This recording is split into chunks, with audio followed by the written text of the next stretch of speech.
Ada nikmat batinah, yaitu kepuasan mendapatkan ma'rifatullah. Aku ulang lagi, kepuasan mendapatkan apa? Ma'rifatullah. Itu nikmat batin. Baik yang terkait Allah maupun terkait logika-logika tasawuf. Terkait Allah misalnya gini, misalnya kula mikirnya. Kula nu bolak-balik matur niki, berkali-kali di tempat ngaji ini. Mugi-mugi jenengan eling, mboten gadah masalah ingatan ini eling-eling. Eling-eling tenan. Wong nak soleh, ya soleh, soleh. Cek soleh mulai cilik, cek soleh dadakan terus husnul khotimah. Pokoknya napa? Soleh. Niku nak mati, niku bumi ku nangis.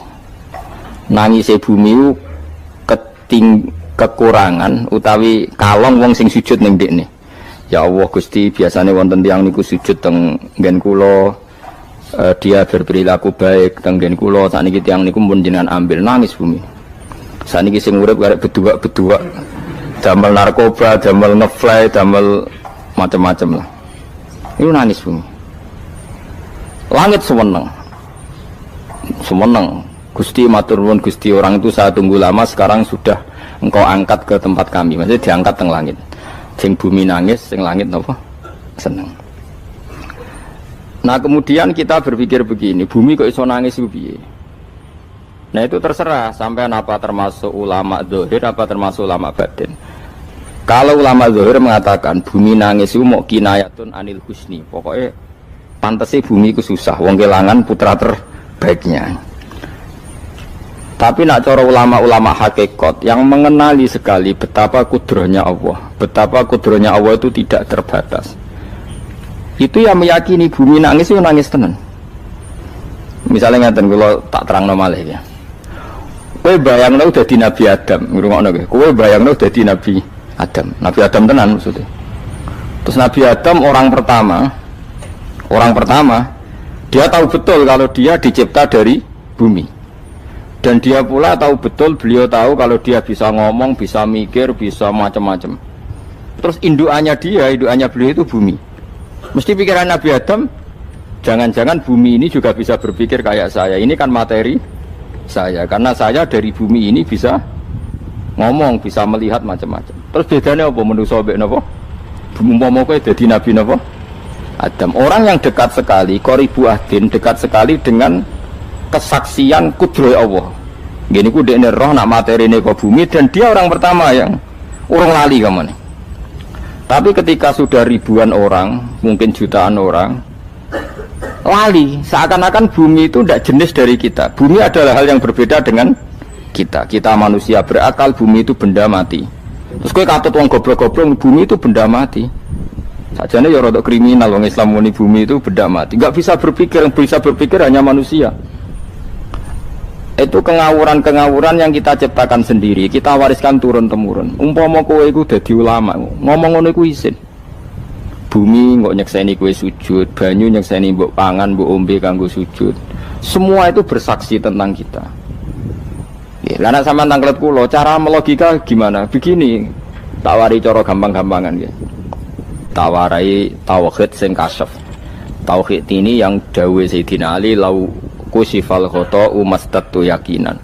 Umpama somben tutup-tutup iku dibuka, akulah imanku ora tambah mbek pangeran. Karena tren dunia dan akhirat sama. Zaman yang dunia ya Allah ala kulli saing kodin, kok zaman yang akhirat ya Allah ala kulli saing. Cara Sayyidina Ali, somben aku wis matilah imanku ora tambah meskipun aku ora swarga neraka. Lah kena napa? Darah padha wae, ning dunia ya pertunjukan kudratullah, ning akhirat ya pertunjukan kudratullah. Jadi pikirannya Sayyidina Ali seperti itu. Saya kan lahir misalnya tahun 1970. Berarti mulai Nabi Adam itu saya kan nggak ada. Ngerti-ngerti ada. Saya mengira waktu zaman tidak ada itu panjang apa cepat? Cepat, karena kita tidak melalui itu. Ujuk-ujuk wujud. Kadang kalau mati ya wedi kan. Mau mati jebule kiamat 1 juta tahun kasih opo nang kuburan. Masih di Khalillah itu. Makanya aku ya ora roh, tak tinggal turu sakmono kan yo nglilir. Nang nglilir terus nang ndi terus. Apa mlaku-mlaku nang donya apa piye nak turu ya kok ngani ngoyo turu kok ribuan tahun lintas. Terus ya apa jajal? Sampeyan tak takoki, misale sampeyan ning kuburan iku apa? Apa ngadepi Munkar Nakir tukaran terus itu keselen tukaran kok nopo ratusan ribu mungkin. Nah terus kita dilatih. Kata Sayyidina Ali gampang latihan seperti kata Sayyidina Ali apa gampang ya udah menjadi wong alim. Pada akhirnya kita ini aku zaman urip yo ora roh karepe, ngerti-ngerti urip, mati yo ora roh karepe. Pas mati sampean petanginna yo ora roh karepe, pokoke wa mata syauna illa ya syawwa. Makanya masyhur itu dia ketemu orang ateis. Dia orang ateis itu anti Tuhan, anti Tuhan pokoknya. Dia ditanya, lalu kamu hidup itu karena siapa? Ya enggak tahu hidup. Lalu kamu mati yang menentukan siapa? Ya enggak tahu, kalau tahu mati. Ya berarti Anda enggak bisa menentukan diri kamu sendiri. Akhirnya dia taslim, ya ada yang menentukan lah, ya ada yang menentukan itu dalam Islam disebut apa? Allah, disebut kalimatu haqqin alaiha nahya wa alaiha namut. Jadi kalau maknanya itu kalimat yang benar-benar nyata, yang karena kalimat itu pula kita mendapat kehidupan, yang karena kalimat itu pula kita mati, yang karena kalimat itu pula kita akan bangkit lagi. Itu yang makna hakikat. Tapi kalau makna syariat nggak begitu. Kalau makna syariat begini, dan ini benar juga. Mengenai kena ada di ulama, ciri utama ulama itu jami'ul bayan. Dia kalau menjelaskan itu indah sekali dan orang pasti taslim. Sama saya tak warai tenan. Sama kan biasa wiridan la ilaha illallah kan biasa, mulai mimpin tahlil sampai kepeksa mergo do tahlil melok, sampai sing darani bid'ah akhirnya ya melok tanggane napa?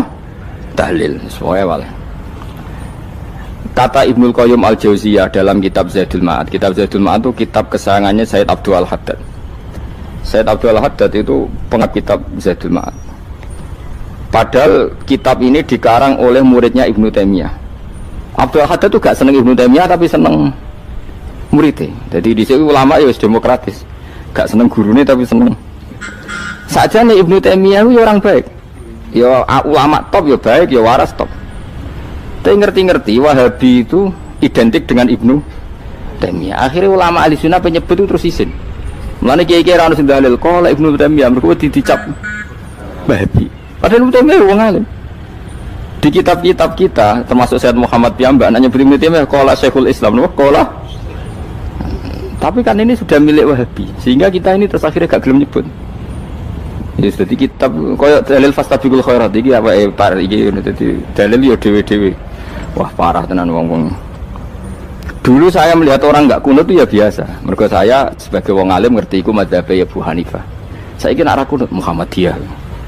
Kita ini sebetulnya ahlul ilmi enggak tahu kunut itu madzhabnya siapa kita. Itu madzhabnya Abu Hanifah, yang kunut madzhab Syafi'i. Tapi tahu-tahu iki madzhab NU, iki madzhab Muhammad. Mana ada orang-orang ini bisa punya madzhab? Ngalime sepiro nganti dadi no madzhab. Tapi wis dadi bahasa, wis dadi apa? Sewajo kabeh jane. Mas repot-repot. Tak warai iki. Sampeyan ben nglafadzno la ilaha illallah iku keren ya, keren tenan mboten keren-keren. Ngendikane Ibnu Qayyim Al-Jauziyah itu gini. Min asliha khuliqatil jannah wa min asliha khuliqatin nar. Terus wa min asliha khuliqatid dunya wa min asliha bu'isatir rasul wa min asliha qatalar rasul. Wah, terus sampai sekarang saya tak bedai. Surga itu kan digawe kelas VIP. VIP mewah. Terus jari Rugani widadari dulu kan nak mini sebut. Kira 70. 70. Wahyu kabeh ora ono sing kriting, wahyu kabeh. Wahyu kabeh terus gak tahu delok wong liya kan. Kadang bojo kita wis elek jek delok. Oh ya widadari sifatnya maksuratun fil khiyam. Jadi gak tahu keluyuran ning ndi. Wahyu kabeh. Lek surga yang semewah itu selek itu ya bagi mereka sing nglafatno atau yang menerima la ilaha illallah. Neraka sekarang dibikin dalam itu. Jari Abu Hurairah neraka itu tes-tesane benda kamu jatuhkan ke neraka itu untuk sampai ke bawah itu nunggu 70 tahun. Kila 70.000 tahun. Dikira HP membuat ceblok nang neraka itu ceblok itu ngenteni 70 tahun. Betapa dalamnya ngentekno bego piro ya bayang misalnya. Oh itu kontraktor mana saja tidak sanggup itu disuruh ngeduk kedalaman neraka. Iku ya mau kanggo wong sing menolak la ilaha illallah. Jadi kalimat ini luar biasa. Swarga digawe bagi yang nerima, neraka digawe ya untuk yang menolak. Iku kalimat sing nak tahlilan turu iku lho. Iku kalimat sing nggo alasan Allah gawe swarga. Terus kalimat sing suwe-suwe sing lafadzno diarani bid'ah iku. Itu kalimat sesakral ini nasibnya akhir zaman itu entek. Gara-gara dilafadzno tahlilan tersangka jadi apa? Bid'ah. Dulu kalimat yang dipuja-puja penyebab surga dan neraka. Saiki kalimat itu tersangka. Mau perkara napa? Bid'ah. Wis aja melok-melok, kowe debat ya ora iso makili aku, sebarno iso. Kok kowe terusno dalan tok. Dah. Berarti la ilaha illallah itu kalimat yang surga dibikin karena itu, neraka dibikin ya karena itu. Kemudian Allah punya sunnah, lalu butuh pelatihan. Dikasihlah Allah gawe bumi. Piye manusia butuh latihan, dibikinlah bumi. Dan ini latihan ikrar la ilaha illallah dengan sadar, dibikinlah bumi, liyabluwakum terus dites. Wes digawe bumi, ono makanan, ono minuman, ono wong wayah, ono pegatan macam-macam, wong diutang wis mbulet macam-macam. Gue ngetes, eling la ilaha illallah apa eling utangi, eling la ilaha illallah apa eling kasuse, pokoknya dites. Karena nggak fair kalau Allah bikin itu kemudian nggak dites, dibikinlah darul imtihan. Dunia itu bahasa Arabnya darul imtihan, tempat tes-tesan. Imtihan mana apa? Tes, liyabluwakum, diuji. Wes diuji kita hidup. Artinya kita dihidupkannya pun oleh Allah demi tes-tesan la ilaha, itu disebut kalimatu haqqin alaiha. Nah ya sebenarnya kita hidup pun ini untuk dites. Pada akhirnya la ilaha illallah apa enggak? Paham ya? Terus dites. Allah itu juga secara hukum itu kan enggak fair, dites kok enggak punya pemandu. Dibikinlah Rasul, diutuslah para Rasul untuk pemandu. Tes itu kan butuh seru. Mak pemandu tok ora ono musuhe kan enggak seru, dibikinlah setan. Saat ini sebagian kita sudah setan, tapi ini ben seru. Lho ndak setan kan minal jinnati wan nas, rumangsamu setan usopo. Baik setan minal jinnati wan nas. Jadi kena muni auzubillahi minasyaitonir rajim, terjemahane berlindung Allah dari saya sendiri ya Allah itu. Lho itu kalau lama dulu biasa auzubillahi min syururi anfusina wa min sayyiati a'malina. Sebenarnya kita berlindung hanya dari setan yang jauh, iblis itu enggak. Ya setan diri kamu sendiri, min syururi anfusina, dari kejelekan diri kita. Ngomongnya udah wujud, soalnya setan tuh makhluk gaib sing piye. Lah kowe iku sapa? Nganti kowe maksiat terus mergo akrab klop, roh mbek setan ku klop. Mulane terus maksiat. Dah. Allah ngutus pemandu yang ngecul setan ben fair. Napa? Fair.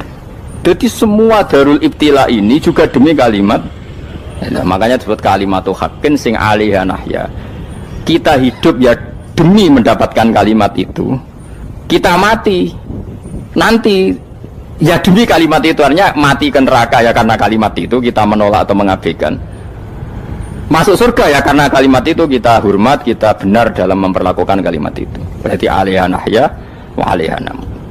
Terus wa alaiha nub'as karuan, kalau kamu termasuk minal aminin ya nub'as minas solihin, kalau minal kafirin ya nub'as minal zolimin.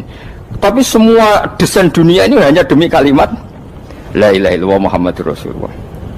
Nah ini kan penting. Bagaimana mungkin kemudian kalimat sesakral ini, sehebat ini, kemudian ada orang tahlil kamu tidur. Kok iso? Kalau janggal kok iso wong turu.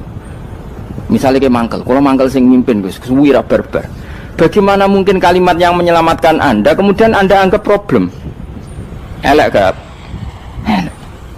Apalagi kamu anggap ini bid'ah. Nak cara kula oke lah, ndongakno mayit itu gak ono tuntunan Nabi. Tahlilan gak ono tuntunan. Tapi wis muni tok kono tok. Artinya muni tok kono tok ora usah nyerang kalimah, enak kalimah tetap kalimah thayyibah. Soal kowe ora seneng sing tahlil, mergo tiga profesi lah iku wonge wae gedhinge aja geman. Ya saya misalnya, saya kadang tidak cocok sama mubalek karena kadang profesi. Tapi saya tidak pernah anti pengajian, bagaimana itu membawa syiar Islam. Tapi kalau mubalek kadang orang seneng, kadang takut untuk epiro. Bareng sangoni sidik, gak sumput ke transportasi ini. Lah ngono kok mbok senengi iku piye? Tapi kita terus gedeng keliru iku sing nggawa syiar Islam. Mana ada pengajian didengar orang banyak tanpa mubalek? Gak iso.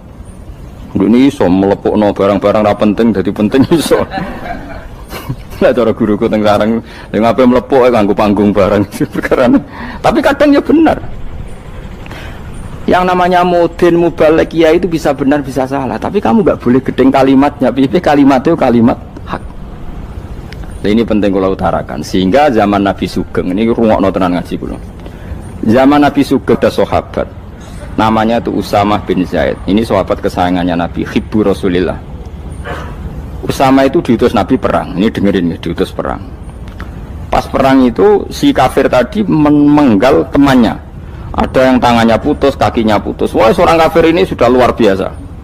Bacok sana, bacok sini. Ketika terdesak oleh pasukan Usamah, kebetulan Usamah ini cakap ya, sama beberapa temannya orang Ansor. Orang kafir yang sudah kotoa arjulana wa kotoa aidiana, dia pas terdesak bilang la ilaha illallah. Terus sama Usamah tetap ditusuk, dibunuh karena dia berpikir ini qolaha muta'awwidzan, dia melafadzkan kalimat itu hanya berlindung dari pembunuhan. Setelah dilaporkan Nabi itu marah besar.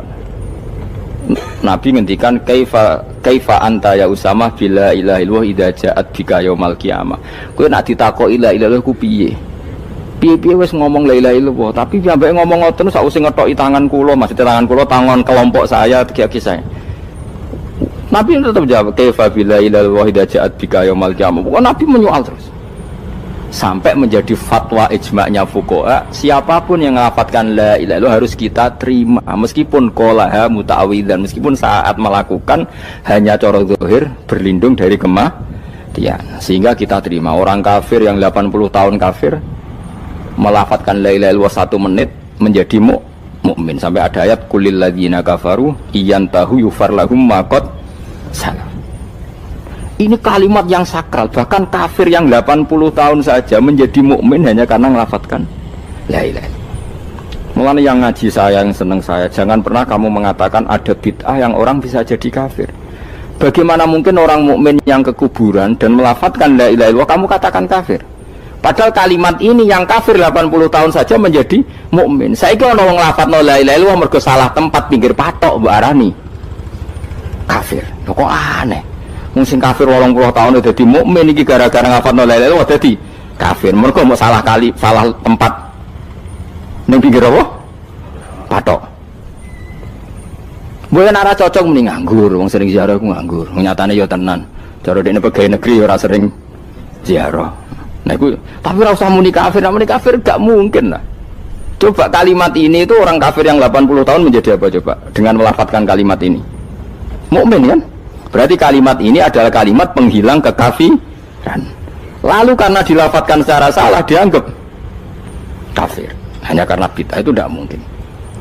Makanya sebetulnya Wahabi yang alim-alim itu tidak berpendapat demikian. Saya punya beberapa referensi Wahabi yang alim itu tidak pernah mengkafir-kafirkan orang karena perdebatannya seperti itu. Tapi saat ini wis kuwajo.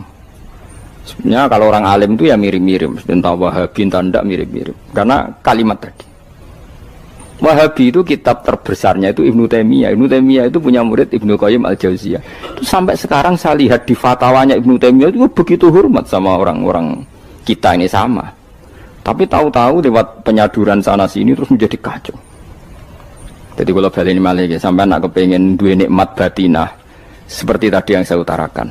Swarga dicipta sedemikian mewah ya demi yang menerima la ilaha illallah. Terus neraka dibikin se ekstrim itu juga bagi yang nolak.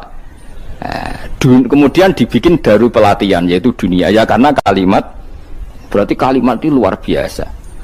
Wa biha qamatis samawati wal ardu. Kalimat ini pulang menjadikan langit bumi berdiri. Lalu sekarang kita bisa ngomong, bisa berpikir, bisa ngadekno BPKB macam-macam. Itu karena kita sendiri apa karena kudratullah? Saya tanya. Karena kudratullah. Kalau karena kudratullah, apa susahnya Allah bikin kemampuan tanah ini nangis, tanah ini susah. Wong podo-podo kowe iso nangis, iso mikir ya mergo kudratullah, ndak karena kamu. Harusnya ya sama, bumi-bumi ini bisa menangis juga karena kudratullah. Makanya bumi ini menangis ketika enggak ada orang yang sujud. Iku ya mungkin. Wong zaman kowe iso nangis ya krana kudratullah, mestine bumi yang kamu katakan benda mati, hakikatnya dengan kudratullah juga sama dengan kita.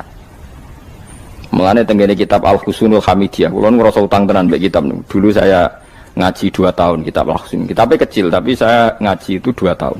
Berkali-kali saya ulang. Itu beliau cerita gini. Dia yang ngarang itu orang alim, kebetulan dia orang India. Memang kelebihannya kitab dikarang orang Arab itu luweh bulet. Wong Arab kan semuanya Islam, karangannya itu standar. Ini dikarang wong India. Di tonggo blodor, di masjidnya, dikarang ulama yang masyarakatnya itu udah karu-karuan. Beliau cerita itu gini, manusia itu punya satu kebodohan, di mana kebodohan itu disebabkan oleh robtul asbab al-adiyah, mengkaitkan sebab sing biasa-biasa. Misalnya gini, sama saya kita omongi, misalnya ada orang bilang gini, batu ini nanti itu menjadi ayam. Orang bilang mukhal apa enggak? Enggak, jawab saja. Mukhal. Kenapa bilang mukhal? Karena dikira enggak bisa kan? Enggak, jawab saja. Jawab satu-satu. Batu ini menjadi ayam. Kamu jawab mukhal. Alasannya apa? Alasannya enggak mungkin terjadi apa kamu enggak bisa? Sebetulnya karena kamu udah bisa. Udah. Lau ukhbiro dzakar rajul. Andai kan orang itu kamu kasih tahu, klungsu ini biji asem itu, biji pohon asem itu. Nanti yang kecil ini suatu saat besar. Setelah besar buahnya banyak, tambah besar, tambah besar. Terus orang bilang mungkin. Ketika bilang mungkin itu karena dia bisa apa hanya karena menyaksikan berkali-kali ada kejadian nak klungsu ditandur iku iso dadi gede. Coba sama jawab. Karena dia bisa apa karena hanya menyaksikan itu sering terjadi? Hanya misalnya. Artinya zaman dia mengatakan mungkin itu pun tidak memberi kontribusi ikut buat. Iya enggak? Tetap bergantung kudrahnya Allah. Dia hanya bilang mungkin karena sering melihat. Sebenarnya dia enggak sama sekali memberi kontribusi. Lah ya darani mungkin ya ora urun. Paham ya?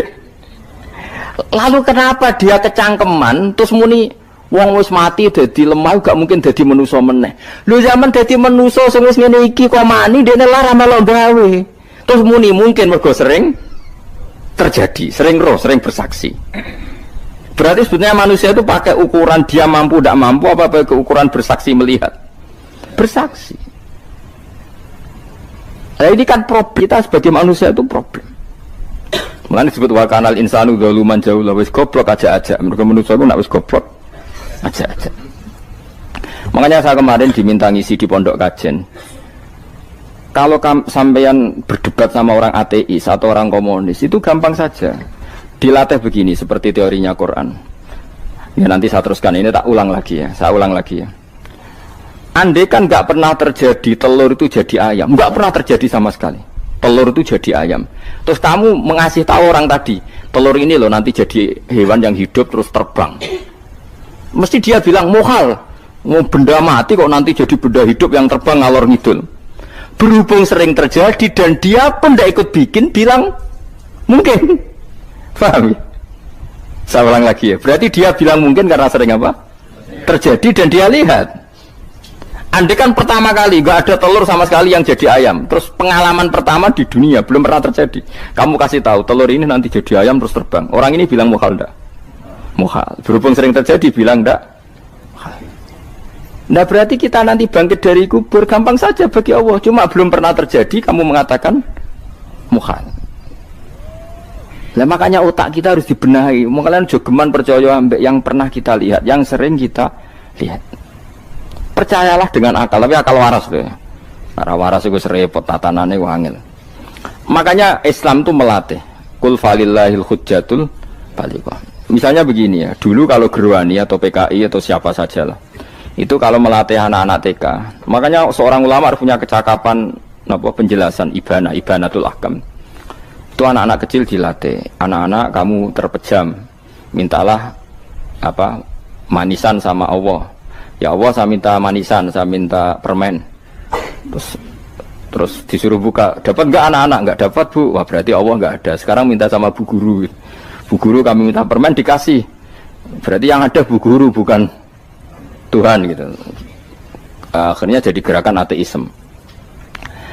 Nah sebetulnya untuk melawan gerakan itu kita harus melatih begini misalnya gini. Saya itu pernah ketemu sama orang yang berpikiran komunis. Oh komunis juga. Dia nantang saya gini, Pak, pokoknya saya tidak bisa nerima konsep Tuhan sebelum Anda bisa menjelaskan kenapa ada Tuhan. Jadi, bocah kok elek ini. Nah, aku ngerti aja, sak cerdas ini tetap cerdas aku yakin, tetap cerdas aku. Rasanya selain raine serama meyakinkan, tak pikir tetap cerdas. Kulo itu kan wong Quran gitu, artinya punya pikiran panjang. Mungkin di antara orang Islam kita ini tidak punya kecakapan menjelaskan. Tapi kalau orang sering baca Quran, apalagi dia ngaji tafsir ya, yang waras, maksudnya waras lah. Terus rapati seneng duit, barang ini penting. Kalau seneng duit, mari goblok. Yakin ulama seneng duit, mari goblok, tak jamin. Umpama alim wis kelas B, kelas C gak bisa, tahqiq gak bisa. Kalau tahu dikandani kanca kula, kula riyen ambek jenengan udah saya kaca akeh. Lah kena apa? Cok seneng duit, bro. Duit itu masalah bagi ulama.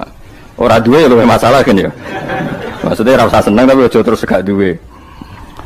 Sekarang saya tanya, Quran itu melatih kita gini. Quran itu sederhana kalau ngelatih tauhid. Tapi orang pasti ingat. Kata Allah gini, nggak apa-apa, saya tidak Tuhan, nggak apa-apa. Kamu yang Tuhan. Tapi buktikan kalau kamu Tuhan. Caranya gini. Am khalaqus samawati wal ardi. Ya nggak apa-apa, kamu yang Tuhan nggak apa-apa. Tapi buktikan kalau kamu menciptakan langit, bumi. Mereka pasti ikrar, ya tidak mungkin saya menciptakan bumi, saya lahir sudah ada bumi. Yesus lahir sudah ada bumi, nggak mungkin Tuhan. Terus Tuhan membuat pertanyaan kedua, am khuliqu min ghairi syai'in. Ya sudah, kalau saya tidak Tuhan, lalu nggak ada Tuhan, berarti alam raya ini tercipta oleh sesuatu yang nggak ada. Aneh nggak? Misalnya sebelum alam raya ini nggak ada Tuhan. Berarti sebelum alam raya ini kan adanya nihilisme, sesuatu yang nggak ada. Kemudian sesuatu yang nggak ada menjadi penyebab sesuatu yang ada. Aneh nggak? Luwe aneh. Sesuatu yang nggak ada itu mestinya kan nggak bisa ngelabeti, nggak bisa berfungsi, nggak bisa ada gunanya. Wong jenenge ra ono iku ya ora marai apa-apa. Mau ra ono kok dadi sebab. Sesuatu yang menjadi sebab itu yang wujud apa yang nggak ada? Yang wujud. Sak takoki. Lah kalau nggak ada Tuhan berarti alam raya ini lalu sebabnya apa? Ya dari ketiadaan, lalu tiada itu menjadi sebab.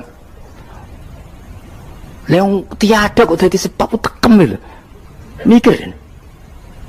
Di mana-mana yang sebab itu harus barang yang wujud, nggak boleh tiada kok jadi sebab. Ini kan jadi aneh, sesuatu yang tiada menyebabkan sesuatu yang ada.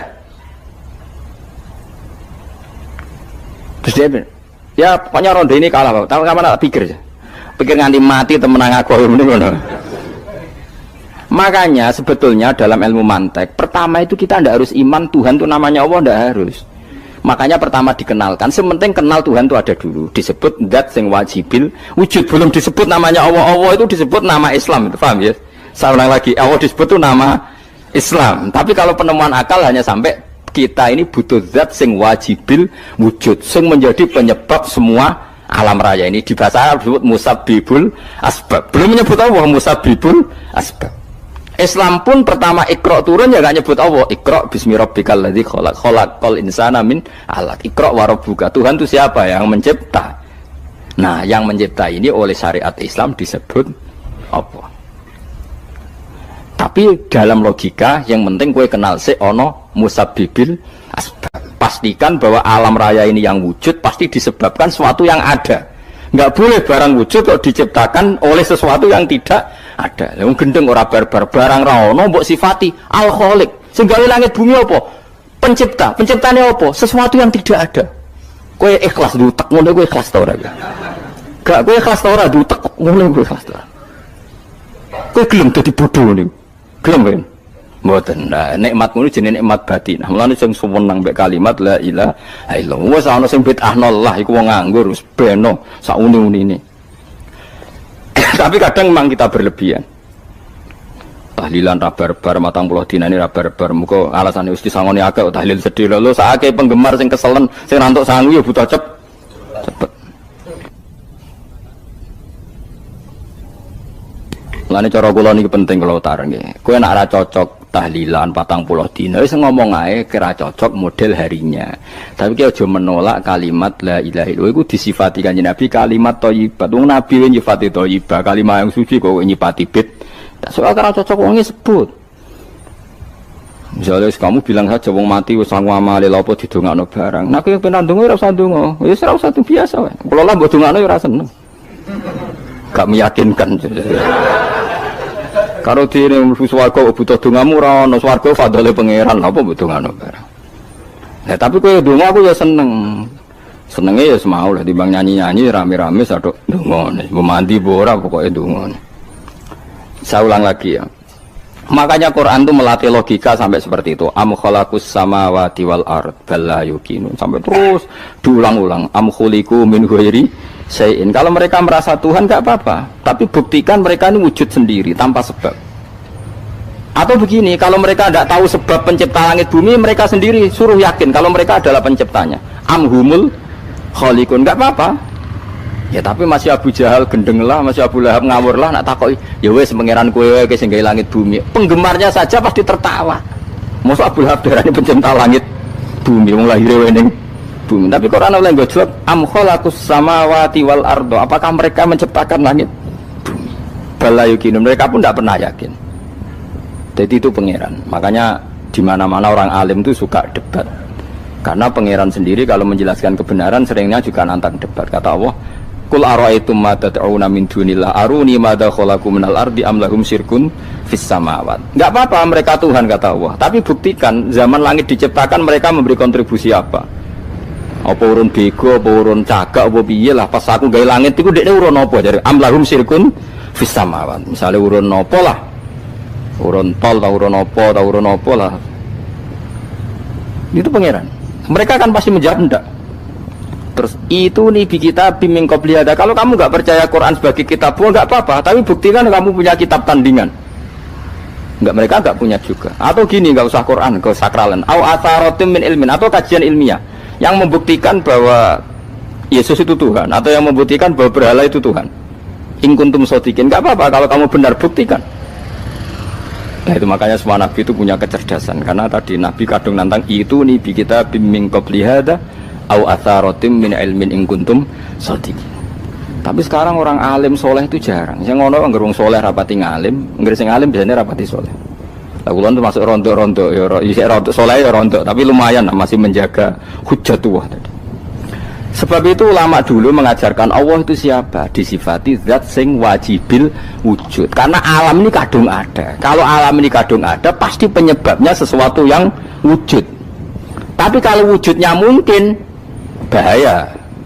Wong sing gawe wae wujude terima mungkin, bisa wujud bisa tidak. Makanya dipermanenkan yang gawe alam ini zat sing wajibil wujud. Sing wujudnya wajib. Wajib itu enggak bisa enggak, pasti wujud. Nah terus kita kenal itu namanya khaliq, itu musabbibil asbab, itu khaliqul asya. Lalu oleh Islam zat yang demikian itu disebut Allah. Terus jadi la ilaha illallah. Nah orang yang bertauhid gini tentu punya kenikmatan batin yang luar biasa. Sehingga saya bayangkan nanti mati yang ngono biasa wae kan.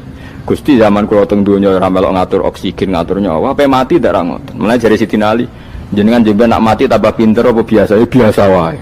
Ning bumi yo ndelok kudrohe Allah, kok ning akhirat ndak ra padha wae ndelok kudrohe Allah. Mulane beliau masyhur guyonan beliau lauku sifal ghata mastatu yakinan. So ben aku nek mukasafah ning akhirat imanku yo ora tambah, ya biasa wae, standar-standar wae. Maksudnya kue ning dunya ujung-ujungnya paling pokok ya menyaksikan kudratullah. So ben ning akhirat ujung-ujungnya paling pokok ya delok kudratullah.